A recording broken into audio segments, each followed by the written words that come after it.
I was sitting in my cozy apartment admiring the family photos I had carefully arranged on my living room wall when my phone rang. The caller ID showed Mom, and her voice carried that artificially sweet tone that always made my stomach drop.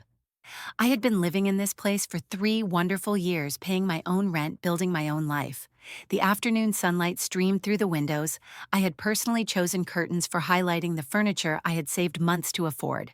When Mom said those words that would change everything, "Honey, we need to talk about your living situation," I felt the first chill of something terrible approaching.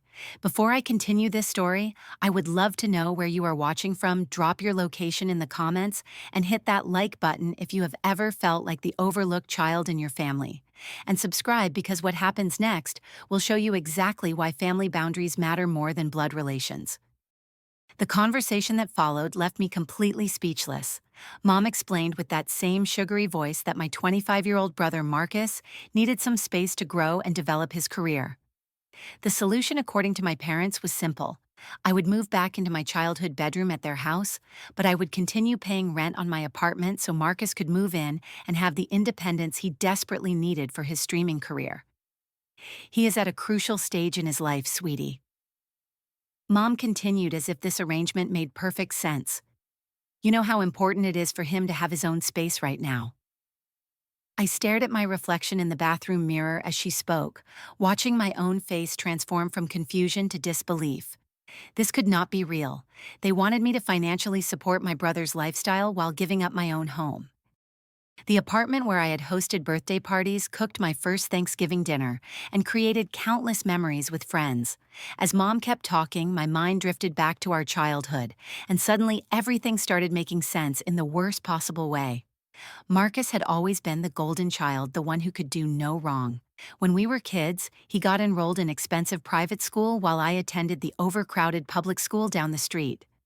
The reason given was that he had special potential that needed nurturing.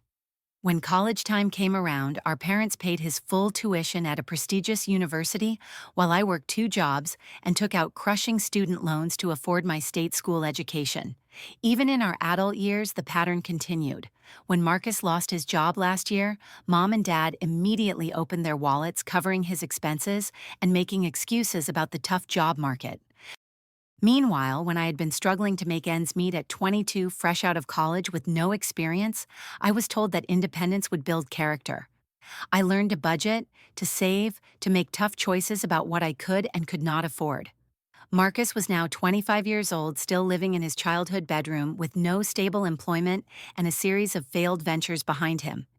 His latest obsession was becoming a gaming streamer, which apparently required my apartment as his backdrop for success.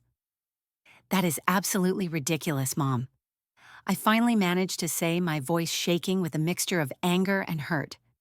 "I have built a life here. I have a stable job, responsibilities, a lease agreement. You cannot just expect me to uproot everything for Marcus." But Mom was ready with her guilt-laden response. "Family helps family, Bianca. Do not be selfish. Your brother needs this opportunity more than you do right now." That was when Dad joined the conversation, his voice carrying that authoritative tone he used when he wanted to end all discussion. "Your brother needs this opportunity more than you do. You have already proven you can take care of yourself." I tried to explain the logic of the situation. I had worked hard to establish my life in this apartment. My job was a 15-minute commute. I had built relationships with neighbors, found my favorite coffee shop, established routines that kept me grounded and happy. Moving back home would mean giving up not just my physical space, but my independence and sense of self. But logic seemed to have no place in this conversation.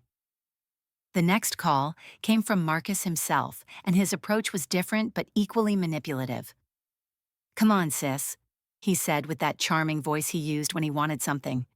"It is just temporary. You know I would do the same for you." He painted grand pictures of his streaming career taking off, of how my apartment would be the perfect setup for his gaming equipment and recording space. "I thought you loved me," he said when I hesitated. "This apartment would be perfect for my streaming career, the lighting, the space, everything." Then came the promises that felt as hollow as they sounded.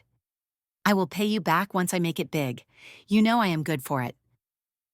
I found myself torn between my love for my brother and the growing realization that I was being taken advantage of. The guilt was overwhelming. Was I being selfish? Was this what family was supposed to do for each other? I had always been the responsible one, the problem solver, the one everyone turned to when they needed help. After hours of back and forth conversations, pressure from multiple family members, and my own internal struggle, I finally agreed to think about it for a few days. I hoped that maybe given some time we could find a compromise that would work for everyone. Maybe Marcus could find his own place, or maybe my parents could help him with a deposit somewhere else. I hung up the phone feeling emotionally drained and confused, staring around my apartment with new eyes, wondering if I was about to lose the first real home I had ever created for myself. But something about this whole situation did not sit right with me, and I decided I needed to understand exactly what kind of career Marcus was building that required my apartment. I spent the next evening doing some detective work, and what I discovered made my blood boil. Marcus had exactly 47 followers on his streaming platform. He had streamed a total of 6 times in the past 3 months, usually playing games for about an hour before getting bored or distracted. His most recent stream had been viewed by exactly 3 people, one of whom was our cousin Jake, who probably felt obligated to watch. But the real revelation came when I scrolled through his social media accounts. Post after post revealed the truth about what he really wanted my apartment for. There were messages to friends about epic apartment parties coming soon, and photos he had shared of my living room with comments about how it would be perfect for entertaining. One particular post made my stomach turn. Finally going to have my own place to bring girls over. No more sneaking around. This had nothing to do with his streaming career and everything to do with having a party pad funded by his sister. Armed with this evidence, I requested a family meeting. I was prepared for resistance, but I was not prepared for the level of denial and manipulation that followed. Mom immediately went on the defensive when I presented the evidence. He is still exploring his options, she said, waving away screenshots of his social media posts. Young people express themselves differently these days. Dad became angry, his face reddening as he accused me of sabotaging my brother's dreams. You are looking for excuses, he said. You are trying to find reasons to be selfish. But the most shocking revelation came when I realized they had already promised Marcus the apartment.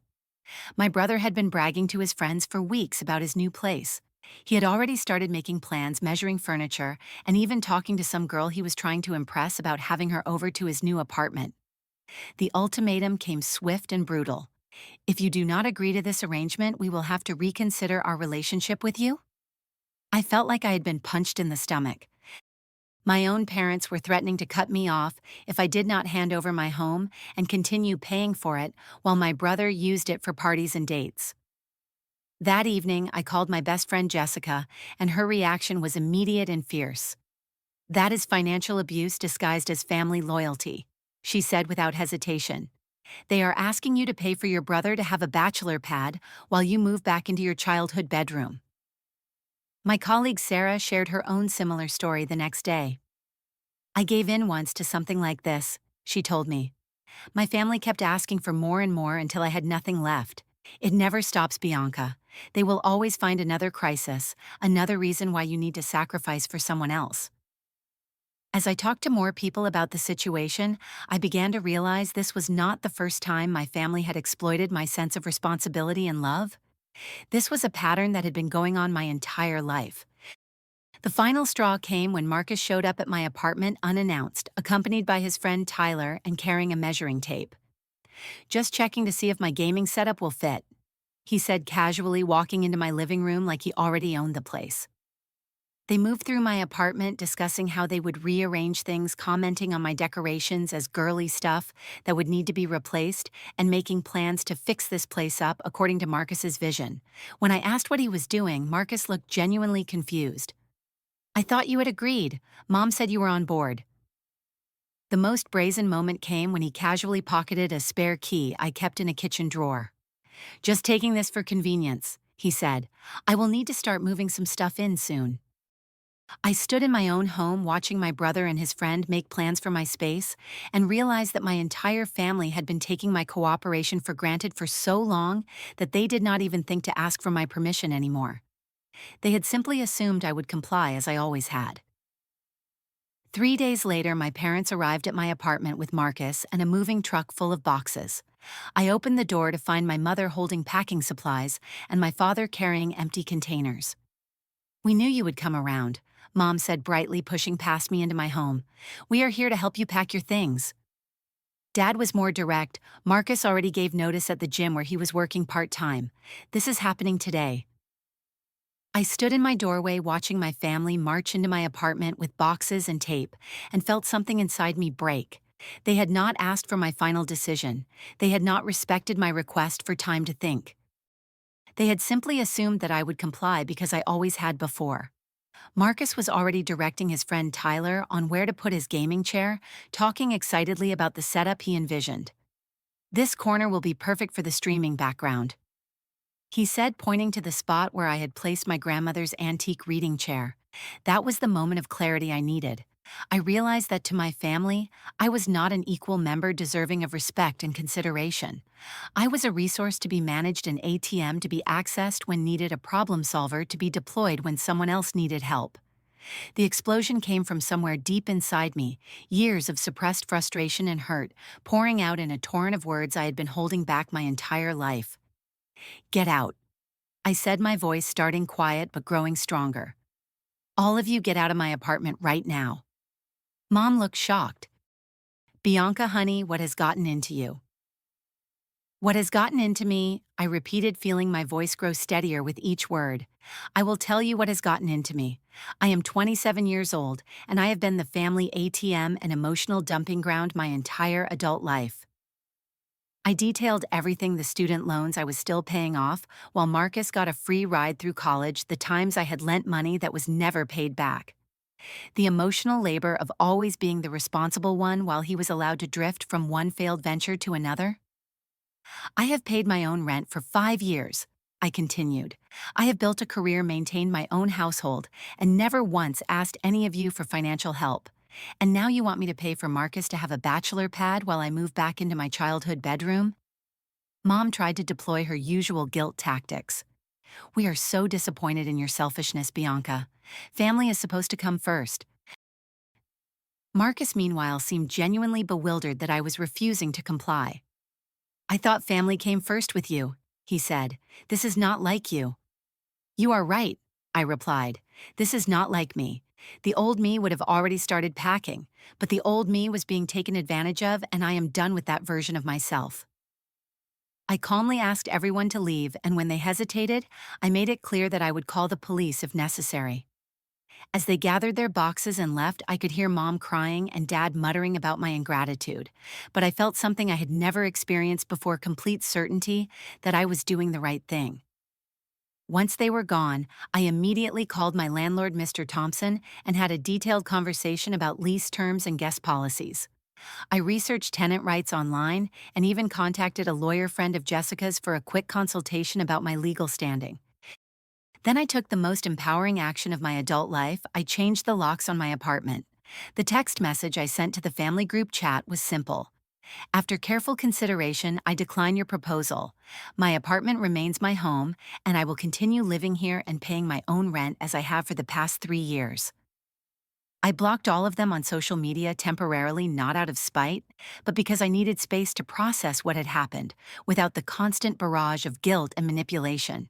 For the first time in my adult life, I had drawn a clear line in the sand.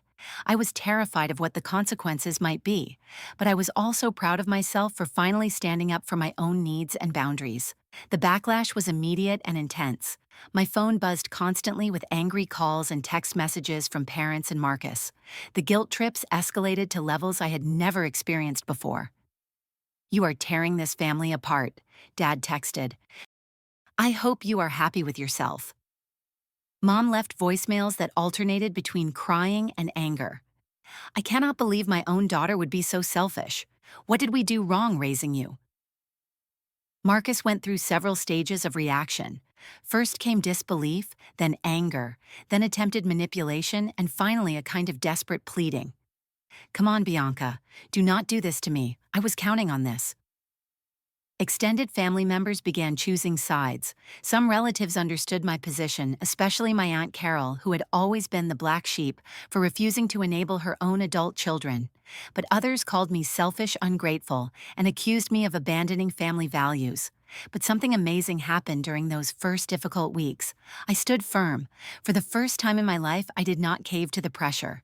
I did not apologize for having boundaries. I did not try to find a compromise that would make everyone else happy at my own expense. The first week was the hardest. I felt guilty every morning when I woke up in my own bed in my own apartment. Part of me wondered if I was being too harsh, if I should have found some middle ground. But then I would remember Marcus measuring my living room for his gaming setup or the casual way he had taken my spare key, and I knew I had made the right choice. I started seeing a therapist during this time, and those sessions helped me understand the patterns that had been established in my family since childhood. Dr. Martinez helped me recognize that what I had experienced was a form of emotional and financial abuse disguised as family loyalty. Healthy families do not require one member to sacrifice their well-being for another's convenience, she explained. Love does not come with price tags or conditions. I began investing in self-care in ways I never had before. I redecorated my apartment according to my own taste without worrying about what anyone else might think. I bought art that I loved, rearranged furniture to please only myself, and created a space that truly felt like my sanctuary. I also joined a hiking group where I met people who respected boundaries and understood that healthy relationships required mutual respect. It was refreshing to be around people who saw my independence as a strength rather than selfishness. At work, without the constant family drama consuming my emotional energy, my performance improved dramatically. I was more focused, more creative, and more confident in my professional relationships. 6 months after the apartment incident, something unexpected happened. Marcus called me and his voice was different. Quieter, more mature. "I wanted to thank you," he said, and I nearly dropped the phone in surprise. "Thank me for what, yeah, for not giving in?" he said. I was angry at first, really angry, but having to find my own place, having to get a real job to afford rent, it forced me to grow up. Living with mom and dad was holding me back more than I realized. He had found a small studio apartment across town and was working full-time at a tech company. It was not his dream job, but it was stable, and he was learning skills that would help him advance his career. "I still want to do the streaming thing," he added, "but now I realize it needs to be something I do on the side while I build a real foundation for my life." Even my parents began to slowly acknowledge that their approach had been problematic. It took almost a year, but Dad eventually admitted that they had been enabling Marcus in ways that were not helping him become independent. "We were so worried about him failing that we never let him try," he said during one of our carefully supervised family dinners. "Mom took longer to come around, but she eventually started treating me with more respect.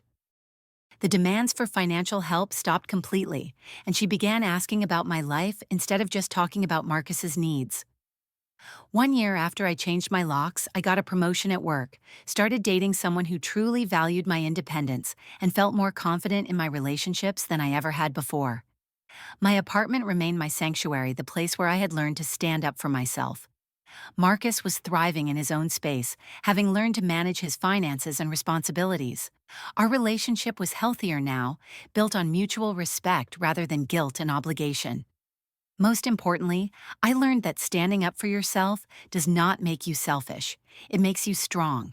Real love never requires you to set yourself on fire to keep others warm. The people who truly care about you will respect your boundaries, not punish you for having them. Sometimes the greatest gift you can give your family is refusing to enable their dysfunction. When you stop allowing people to treat you poorly, it forces everyone to examine their behavior and grow. I still live in my apartment, and every morning when I wake up in my own bed, in my own space, I feel grateful for the day I finally learned to say no. Have you ever been in a situation where family members expected you to sacrifice your own well-being for their convenience? Drop a comment and share your story because you are not alone in these struggles. Hit that like button if this story helped you think about your own boundaries, and do not forget to subscribe for more real-life stories about finding your strength in difficult family situations. Share this video with anyone who might need to hear that it is okay to put their own needs first sometimes. Thank you so much for listening, and remember that your peace of mind is worth protecting no matter what anyone else says.